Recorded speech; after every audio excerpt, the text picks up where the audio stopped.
Président, vous avez parlé tout à l'heure des autorités morales, notamment traditionnelles ou religieuses, et nous allons de ce fait prendre en charge une sortie récente d'une autorité morale, cette fois religieuse.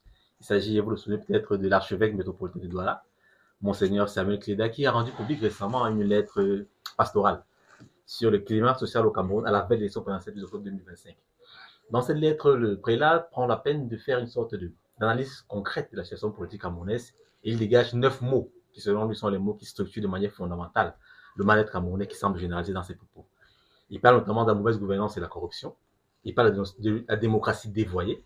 Il parle de la pauvreté généralisée et le chômage, de l'immigration clandestine, de l'accès difficile à l'eau et à l'électricité, du délabrement du réseau routier, gestion nébuleuse du pétrole camerounais, des injustices dans l'exploitation minière et enfin de la crise anglophone et dans l'extrême nord qui pouvait ne pas encore regretter M. le Président. Il fait notamment une critique précise sur la situation politique et il dit, je le cite, une démocratie qui ne respecte pas le choix du peuple souverain expose le pays à des périls. Il n'est pas moralement acceptable d'organiser des élections dont les résultats sont connus d'avance et décidés par une poignée d'individus.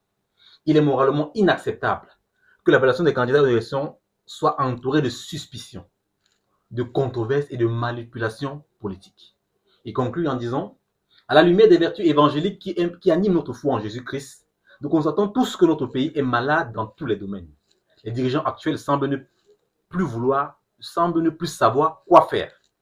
Et leur entêtement à conduire la gestion du pays encore est inquiétant. Monsieur le Président Mandakani, est-ce que quand l'archevêque parle dans ce ton, dans une lettre pastorale, est-ce qu'il est dans son rôle de berger?